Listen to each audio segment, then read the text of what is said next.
నంద్యాల విజయ పాల డైరీ డైరెక్టర్లు విజయ సింహారెడ్డి, మధుసూదన్ రెడ్డిలను పోలీసులు హౌస్ అరెస్ట్ చేయటం పలు విమర్శలకు దారితీస్తోంది. నంద్యాల సమీపంలోని విజయ పాల డైరీ వివాదాలకు నిలయంగా మారింది. రాజకీయ విభేదాలతో పాల డైరీలో వివాదాస్పద నిర్ణయాలు కొనసాగటం పలు అనుమానాలకు దారితీస్తోంది. ముత్యాలపాడు పాల సొసైటీ అధ్యక్షుడిగా భూమా విఖ్యాత ఎన్నిక కావటంతో ఎన్నికపై వివరణ కోరటానికి పాల డైరీ ఆధ్వర్యంలో త్రిసభ్య కమిటీ ఏర్పాటు చేశారు. గతంలో కమిటీ ముందు హాజరైన విఖ్యాత్కు ఈ నెల 29వ తేదీ హాజరు కావాలని నోటీసులు అందజేశారు. అయితే సోమవారం త్రిసభ్య కమిటీ జగత్ ను వివరణ కోరాల్సి ఉండగా అడ్డుకోవటానికి పాల డైరీ డైరెక్టర్లను హౌస్ అరెస్ట్ చేసినట్లు విమర్శలు వినిపిస్తున్నాయి. పాల డైరీ డైరెక్టర్లు విజయ సింహారెడ్డి మరియు మధుసూదన్ రెడ్డిలను పాల కేంద్రానికి వెళ్లనివ్వకుండా ఉద్దేశపూర్వకంగా హౌస్ అరెస్ట్ చేసినట్లు విమర్శలు వినిపిస్తున్నాయి.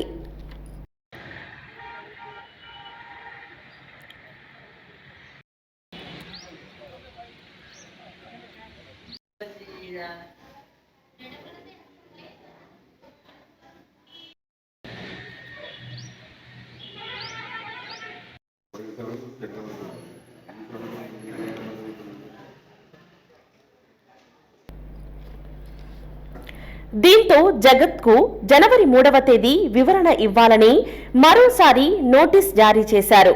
త్రిసభ్య కమిటీలోని ఇరువురిని హౌస్ అరెస్టు చేయటం వెనుక పలు కారణాలు ఉన్నాయని విమర్శలు వినిపిస్తున్నాయి. డైరీ డైరెక్టర్ మధుసూదన్ రెడ్డి ఘాటైన విమర్శలు చేశారు. పాల డైరీకి జగత్ విఖ్యాత్ 1,20,00,000 అప్పు ఉన్నాడని, డబ్బు చెల్లించనందున డిఫాల్ట్ గా గుర్తించినట్లు తెలిపారు. చట్టబద్ధంగా జగత్ ఎన్నిక చెల్లదని పేర్కొన్నారు. ఈ రోజు త్రిసభ్య కమిటీ మీటింగ్ ఉండగా శాంతి భద్రతల పేరుతో హౌస్ అరెస్టు చేయటం మంచిది కాదని ఆవేదన వ్యక్తం చేశారు. పాల డైరీ రాజకీయ కారణాలతో వివాదాలకు నిలయంగా మారిందని ఆరోపణలు వినిపిస్తున్నాయి. మనం ముందే గృహ నిర్మాణం కింద ఈరోజు హౌస్ అరెస్ట్ చేయడం జరిగింది. ఇది ఎంత మాత్రం కరెక్ట్ కాదు. జగత్ విఖ్యాత్ రెడ్డి గత సంవత్సరమే డిఫాల్టర్ గా 1,20,00,000 కట్టవలసిందిగా డిఫాల్టర్ చేసి ఇది ఇవ్వడం జరిగింది. దీని మీద ఎటువంటి వివరణ ఉండదు. దీని మీద ఏం చెప్పడాలు కూడా ఉండవు.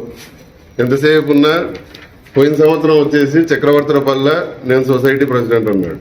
చక్రవర్తులపల్లెలో సభ్యత్వం రద్దు చేసినప్పుడు దీని మీద ఏమన్నా ఉంటే నువ్వు వివరణ ఇవ్వాలి. దీని మీద జనాలకు అందరికీ, రైతులకు కానీ మొత్తం కర్నూలు జిల్లా రైతులకు అందరికి తెలియజేయాలి. ఏమి 1,20,00,000 బాకీ ఉన్నాడు ఇట్లా అని. ఇది పక్కన పెట్టి ఇప్పుడు చక్రవర్తులపల్లె పక్కన పెట్టి మళ్ళీ ముత్యాలపాడు మొన్న సొసైటీ ఎలక్షన్ జరిగినాయి. ముత్యాలపాడులో నాకు సభ్యత్వం వచ్చింది అండి. సభ్యత్వం ఎటు వస్తుంది ముత్యాలపాడులో? అది వాళ్ళకి మనం ఇచ్చినాం, పాలకవర్గ సభ్యులకి నోటీస్. ముత్యాలపాడు నుంచి మీరు ఎట్లా తీసుకుంటారు వాళ్ళకిస్తే ఇతను వచ్చేసి మధ్యలో నేను వస్తా అంటాడు. అసలు నీకు నోటీసే ఇవ్వలేదు. విఖ్యాత్ వచ్చి నేను నోటీస్ ఇచ్చినారు నాకు అంటాడు. ఈరోజు పాలకవర్గం ఎక్కడ ఉంది అంటే మేము రెడీగా ఉన్నాం. అక్కడికి పిలిస్తే పోలీసు వారు అనుమతిస్తే మేము రావడానికి సిద్ధంగా ఉన్నాం. వాళ్ళు వచ్చి అటెండ్ అయ్యి వాళ్ళు వివరణ ఇస్తే మేమేం చర్యలు తీసుకోవాలనేది అప్పుడు తెలియజేస్తాం. అంతేగాని పోలీసులను అడ్డు పెట్టుకొని మమ్మల్ని ఈడ బ్లాక్ చేసి మీరు ఆడికొచ్చి మేము వచ్చినాం వాళ్ళు ఎక్కడికి పారిపోయినారంటే ఎక్కడ ఎవరు పారిపోలే, అందరూ ఇన్నే ఉన్నారు. ముందు 1,20,00,000 తీసుకున్న దానికి జవాబు చెప్పాలి. ఆ 1,20,000 పక్కన పెట్టి ఏవేవో అనవసరమైనవన్నీ మిగతా టాపిక్. నేను ఇప్పుడు ముత్యాలపాడులో పాలు పోసిన, పోయిన సంవత్సరం చక్రవర్తులపల్లె పాలు, ఇప్పుడు ముత్యాలపాడు అట్టెట మారుతారు సడన్ గా. అయినా సభ్యత్వం ఎవరు ఇచ్చినారు? సభ్యత్వం నీకు ముందే రద్దయింది కదా. ముందు డిఫాల్టర్గా ఉన్నోడు ఎట్లెక్కుతాడు అది చూసుకొని ఏదైనా ఉంటే దాని తర్వాత కోర్టుకు పోయి తెలుసుకొని రాపో, అప్పుడు మాట్లాడవచ్చు. హలో అండి, నేను మీకు Rakshitha. Please do subscribe to Nandyal communications.